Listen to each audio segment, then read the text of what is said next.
Malayalam big boss season 7 live updation നോക്കാം. നമ്മുടെ ലൈവിൽ ഇന്ന് ഷാനവാസ് പൊട്ടിക്കരഞ്ഞിരിക്കുകയാണ്. എനിക്ക് തോന്നുന്നു ഈ സീസൺ തുടങ്ങിയിട്ട് ആദ്യമായിട്ടാണ് ഷാനവാസ് കരയുന്നത്. ഇന്ന് ഒരു കരച്ചിൽ ദിവസമായിരുന്നു. കരയാത്ത പലരും ഇന്ന് കരഞ്ഞു. നമ്മുടെ ആര്യൻ കരയുന്നുണ്ട്, റെന ഫാത്തിമ കരയുന്നു, ഇപ്പോൾ ദേ ഷാനവാസും കരയുന്നു. വൈൽഡ് കാർഡുകൾ വന്ന് ഒരു ദിവസം കഴിഞ്ഞപ്പോൾ തന്നെ ഗ്രൂപ്പുകൾ ചേരി തിരിയുന്നു, കൂടെയുള്ളവർ തന്നെ തിരിയുന്നു. അങ്ങനെ പല പ്രശ്നങ്ങളും ബിഗ് ബോസ് ഹൗസിനുള്ളിൽ സംഭവിച്ചു. ചിലപ്പോൾ അതൊക്കെ ആവാം ഷാനവാസ് കരയാൻ കാരണം. ലിവിംഗ് റൂമിലേക്ക് എല്ലാവരെയും ബിഗ് ബോസ് വിളിക്കുന്ന സമയത്ത് ഷാനവാസ് കുളിക്കുമായിരുന്നു. കുറച്ച് വൈകിയാണ് ഷാനവാസ് ലിവിംഗ് റൂമിലേക്ക് എത്തിയത്. ആ സമയം എല്ലാ കണ്ടസ്റ്റൻസും ചോദിക്കുന്നുണ്ട് ഷാനവാസിനോട് എന്താണ് വൈകിയതെന്ന്. അതേസമയം അഭിയും ചോദിക്കുന്നു. അപ്പോൾ ഷാനവാസ് പെട്ടെന്ന് നീ അധികം എന്നോട് കൊണയ്ക്കണ്ട ആ ഒരു രീതിക്ക് സംസാരിച്ചു. അങ്ങനെ അഭിയും ഷാനവാസും തമ്മിൽ നല്ല രീതിയിൽ ഷൗട്ട് ചെയ്ത് സംസാരിച്ചൊരു വലിയ ഫൈറ്റ് ആവുന്നു. ചിലപ്പോൾ ഷാനവാസ് ഒരിക്കലും പ്രതീക്ഷിച്ചിട്ടുണ്ടാവില്ല അഭി അങ്ങനെ ചോദിക്കുമെന്ന്. പിന്നെ ഷാനവാസിൻ്റെ സംസാരവും ചില സമയത്ത് സൂക്ഷിക്കേണ്ടതാണ്. ഇതുപോലെ ഈ കൊണയ്ക്കണ്ട, അതുപോലെ തന്നെ വേണമെങ്കിൽ നക്കിയിട്ട് പോ, ഇങ്ങോട്ട് വന്നാൽ മതി ഞാൻ നക്കാൻ ഉണ്ടാക്കി വെക്കാം, അതല്ലെങ്കിൽ തന്തയ്ക്ക് വിളിക്കുന്നു.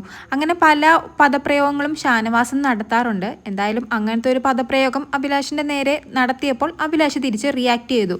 പക്ഷേ ഇവർ രണ്ടുപേരും ഒരു ടീമായിരുന്നു, ഒരു ഗ്രൂപ്പായിരുന്നല്ലോ.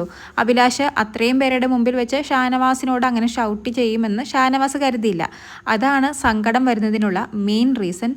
ഇതൊക്കെ ജിസേലിനോട് പറയുമ്പോൾ ജിസേൽ പറയുന്നത് ചേട്ടൻ ലേറ്റായിട്ട് വന്നതിന് സോറി പറഞ്ഞാൽ മതിയായിരുന്നു, എന്തിനാ വെറുതെ ഷൗട്ട് ചെയ്യാൻ പോയത്, പോട്ടെ കരയുണ്ടായെന്ന്.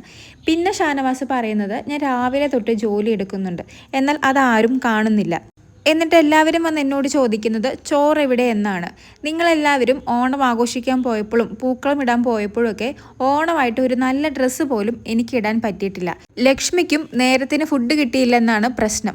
അങ്ങനെ ഒരു പ്രശ്നങ്ങൾ മാത്രമല്ല, ഒരു 2-3 പ്രശ്നങ്ങളുണ്ട് ഷാനവാസിൻ്റെ മനസ്സിനെ ഇങ്ങനെയിട്ട് അലട്ടുന്നത്. അതെല്ലാം കൂടി ആയപ്പോൾ ചിലപ്പോൾ കൺട്രോൾ വിട്ട് പൊട്ടിപ്പോയതാവാം ഇങ്ങനെ പൊട്ടിക്കരയുന്നതിന് കാരണം. പലരും രാവിലെ മുതൽ ഷാനവാസിൻ്റെ മെക്കിട്ട് കയറുന്നുണ്ടായിരുന്നു. അനീഷ് ആവട്ടെ, നമ്മുടെ ലക്ഷ്മി ആവട്ടെ, അനുമോള്. അങ്ങനെ ഷാനവാസ് രാവിലെ തൊട്ട് നല്ല ദേഷ്യത്തിലും ഭ്രാന്ത് പിടിച്ചു ഇരിക്കുകയായിരുന്നു. അത് ഷാനവാസ് തന്നെ വന്ന് ശരത്തിനോട് പറയുന്നുണ്ട് ഞാൻ ഭ്രാന്ത് പിടിച്ചിരിക്കുകയാണ് രാവിലെ മുതലെന്ന്. എന്നാലും ഷാനവാസിൻ്റെ വാക്കുകൾ കൂടി ഒന്നും കൂടി ശ്രദ്ധിച്ചാൽ കുറച്ചൊക്കെ ചേരി തിരിയാതെ കൂടെയുള്ളവർ കൂടെ നിൽക്കുമെന്ന് തോന്നുന്നു. എന്തായാലും കൂടുതൽ ലൈവ് അപ്ഡേറ്റ്സുമായി വീണ്ടും വരാം.